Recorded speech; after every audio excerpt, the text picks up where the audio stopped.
Budget में और क्या क्या हो सकता है अहम, इस पर देखिए हमारे रिपोर्टर्स की ये खास चौपाल।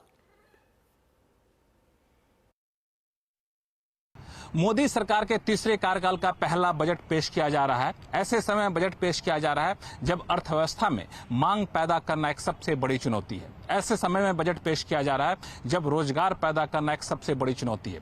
इसके लिए बजट में क्या कुछ खास हो सकता है, इस पर हमारी पूरी टीम लगातार नजर बनाए हुए है और हम अपनी टीम के साथ यहाँ पे हैं वित्त मंत्रालय के ठीक सामने और आपको बताएंगे कि जो बजट पेश होगा उसमें क्या कुछ खास निकल कर आएगा। सबसे पहले शुरुआत करते हैं अपने सहयोगी आलोक के साथ, जो कि इंडस्ट्री और फाइनेंस मिनिस्ट्री दोनों पर काफी पैनी नजर रखता है। आलोक, जब बात रोजगार की और आर्थिक विकास की होती है तो सबसे ज्यादा जोर इस बात पर होता है कि इंडस्ट्री को आप पुश करिए, इंडस्ट्री को बढ़ावा दीजिए। इस बजट में इंडस्ट्री को लेकर क्या कुछ निकल सकता है? देखिए, अगर इंडस्ट्री की बात करें तो इंडस्ट्री में ज्यादा से ज्यादा निवेश हो, उनके लिए रॉ मटेरियल सस्ता मिले, वहां पर एक तो ईज ऑफ डूइंग बिजनेस हो और साथ ही साथ उनको एक्सपोर्ट करने के लिए बेहतर सुविधाएं मिले, इस पर जोर रहेगा। अगर हम बात करें तो पीएलआई स्कीम सरकार की बहुत ही एक खास स्कीम है। इसमें साइकिल, आपको टॉयज, केमिकल सेक्टर जैसे, लेदर सेक्टर जैसे में पीएलआई स्कीम सरकार ला सकती है। इसके अलावा कई सारे मोर्चों पर जो इम्पोर्ट ड्यूटी है काफी क्रूशियल होता है, रॉ मटेरियल्स के लिए काफी इंपॉर्टेंट होता है। तो बहुत सारे paper, metal, pharma, medical device जैसे इंडस्ट्री है, उनको रॉ मटेरियल की जरूरत होती है। वो उनके लिए रॉ मटेरियल पर इम्पोर्ट ड्यूटी में कटौती या बढ़ावा की जा सकती है। तो ये ताकि रॉ मटेरियल सस्ता मिले। इसके अलावा एक्सपोर्ट एक बड़ा मुद्दा रहता है हमेशा डोमेस्टिक मैन्युफैक्चरिंग के लिए। तो एक्सपोर्ट के लिए उनके लिए एक्सपोर्ट हब बनाने की बात चल रही है कि एक्सपोर्ट हब बनाया जाए। साथ ही साथ एक्सपोर्ट प्रमोशन एक नई बॉडी बनाई जाए जो कि उनको एक्सपोर्ट करने में मदद करेगी।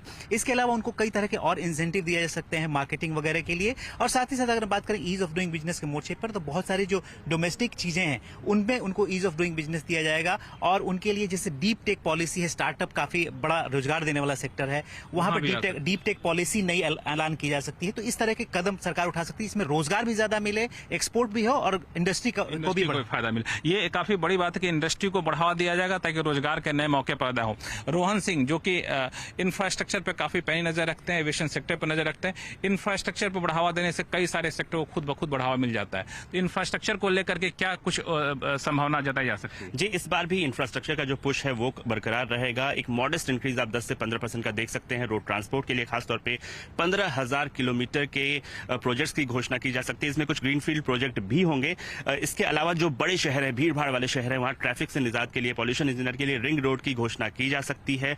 एक सरकार का पुश रहा है ईवी सेक्टर पे, वो इस बार भी जारी रहेगा। सरकार स्कीम के एक्सटेंशन की तो बात कर ही सकती है, लेकिन साथ ही जो 5 साल का रोड मैप है एक तरह से ईवी के लिए, क्लीन एनर्जी के लिए, उसकी घोषणा भी यहाँ पे की जा सकती है। तो इंफ्रास्ट्रक्चर, उसमें भी ईवी, जो बार बार सरकार और प्रधानमंत्री भी जोर दे चुके हैं, ग्रीन इकोनॉमी पे काफी ज्यादा फोकस होगा। तो जो रोहन की बातों से संकेत मिल रहा है, ग्रीन इकोनॉमी एक महत्वपूर्ण पहलू हो सकता है इस पूरे बजट का। लेकिन सबसे ज्यादा जो नजर रहती है, खासतौर से तब से जब से रेल बजट को मिला दिया गया आम बजट से, वो नजर रहती है कि रेलवे सेक्टर के लिए क्या कुछ हो सकता है।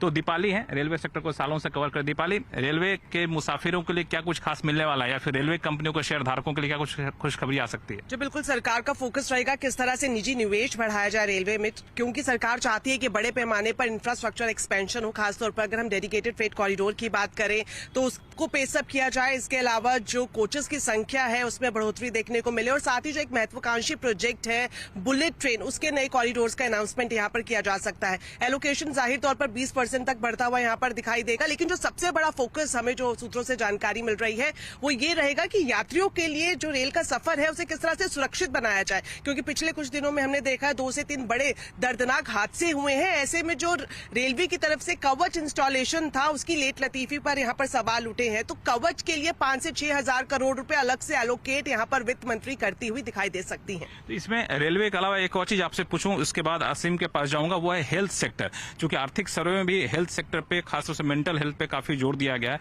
तो हेल्थ सेक्टर को लेकर क्या कुछ उम्मीद करनी चाहिए? बिल्कुल आपने सही कहा। खासतौर पर अगर कोविड के बाद से देखें तो लगातार वित्त मंत्री की तरफ से जो एलोकेशन है स्वास्थ्य सेक्टर के लिए वो बढ़ता हुआ दिखाई दिया है और यही कंटिन्यूटी हम इस बजट में भी देखेंगे। एलोकेशन तो बढ़ेगा ही, साथ जो बीजेपी ने अपने मैनिफेस्टो में इस बात को रखा था कि आयुष्मान भारत का दायरा बढ़ाया जाएगा और उसके तहत 70 साल से ऊपर के जो बुजुर्ग हैं उन्हें इसमें शामिल किया जाएगा। और इसके अलावा ये भी जानकारी मिल रही है कि जो सर्वाइकल कैंसर है उसकी वैक्सीन को सस्ता किया जाए, इन्फ्लुएंजा की वैक्सीन को सस्ता किया जाए। इस लिहाज से भी बड़े अनाउंसमेंट इस बजट में हो होते हुए दिखेंगे। लेकिन इन सब के बीच सबसे बड़ी चुनौती यह है कि ग्रामीण क्षेत्रों में मांग को कैसे बढ़ावा दिया जाए। ग्रामीण क्षेत्रों में मांग का सबसे बड़ा ड्राइवर होता है एग्रीकल्चर। इस बार एग्रीकल्चर पर नजर इसलिए रहेगी क्योंकि शिवराज सिंह चौहान, जो कि माने जाते हैं कि मुख्यमंत्री के तौर पर इन्होंने एग्रीकल्चर सेक्टर में काफी सुधार किए थे, तो शायद उनकी बात चले और बजट में उनकी झलक दिखे।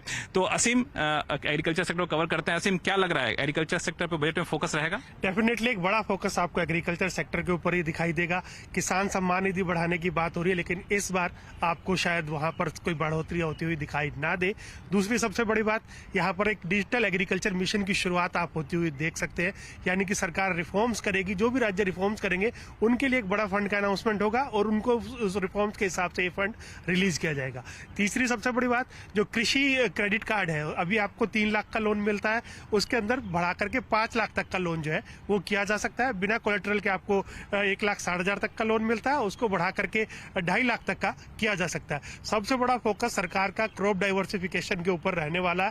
एक बड़ा फंड अनाउंसमेंट हम क्रॉप डाइवर्सिफिकेशन पीएम आशा के तहत आकर के देख सकते हैं। जो भी किसान ज्यादा क्रॉप डाइवर्ट करेंगे, अलग अलग क्रॉप्स उगाएंगे, उनको एक बड़ा राशि यहाँ पर हम घोषणा होती हुई मुझे लगता है कि कुल मिला के लगता है कृषि क्षेत्र को लेकर के किसानों की आमदनी बढ़ाई जाए, इस पर फोकस होगा। लेकिन इस पूरी चर्चा में अगर एक बात ना हो तो छूट जाएगा, वो है कि नौकरी पेशा लोगों को क्या मिलेगा। इनकम टैक्स पे भी नजर रखिएगा, क्योंकि वहां पे ये माना जा रहा है कि शायद वित्त मंत्री income tax, new tax regime में एक नया स्लैब जोड़ करके कुछ नौकरी पेशा लोगों को राहत दे, या फिर स्टैंडर्ड डिडक्शन की सीमा 50,000 से आगे बढ़ा दे। कुछ लोग कैपिटल गेन्स टैक्स में बदलाव की चर्चा कर रहे हैं, लेकिन अभी तो कोई कंफर्म नहीं है। लेकिन ये सारे मुद्दे हैं जिस पर आपको नजर रखनी चाहिए। बस कुछ ही देर का समय है, उसके बाद बजट पेश होगा, तो फिर देखिए क्या क्या होता है। लक्ष्मण राय अपनी टीम के साथ, दिल्ली। चलिए, बहुत अच्छे से